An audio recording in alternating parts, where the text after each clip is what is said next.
Dr. Rob here today, and I wanted to welcome you to another one of my whiteboard sessions where we are going to discuss the 6 things you should absolutely not do, ever do, when you have adrenal fatigue. Before we do that, please go ahead and hit the subscribe button and the little notification bell so you can stay connected with me when I do all this stuff. So the first thing is intermittent fast. So why should you not intermittent fast? Well, the reason why is when you're intermittent fasting, which is basically going without food for 16, 18, or 20 hours, typically how it's done, you're basically causing your body to go into a blood sugar deficit. Now, normally that's not a problem at all. The liver could kick out glucose, which it has stored in it. But the problem is your adrenal glands are also responsible for maintaining blood sugar. And the way they do that is by kicking out more cortisol. And we don't want the adrenals to kick out any more cortisol than they need to, which is why intermittent fasting is a negative, because it causes the adrenals to sometimes overproduce cortisol, stressing them more, worsening adrenal fatigue, which is also why you shouldn't skip meals down here in number 4. Because if you're skipping meals, well, the adrenals are responsible for maintaining your blood sugar in between meals. Again, if you're going too long without food, more stress on the adrenals have to release more cortisol. If they're already fatigued, it just makes it that much more problematic. Okay, so the next one is intense exercise. So we don't want to do intense exercise with the adrenals. Why? And what do I mean by intense exercise? I mean heavy weightlifting. I mean high intensity interval training. I mean like intense cardio kickboxing. I mean long runs.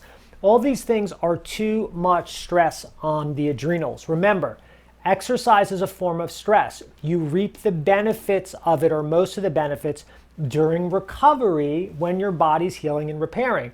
The problems with adrenal fatigue is your body is not healing and repairing well, right? The glands are too fatigued. So adding intense exercise is too hard on the adrenals. It wears them out. You really want to do things more like cardio that's light, walking, yoga, Pilates, swimming in non-chlorinated pools. These type of things can be the better of the two.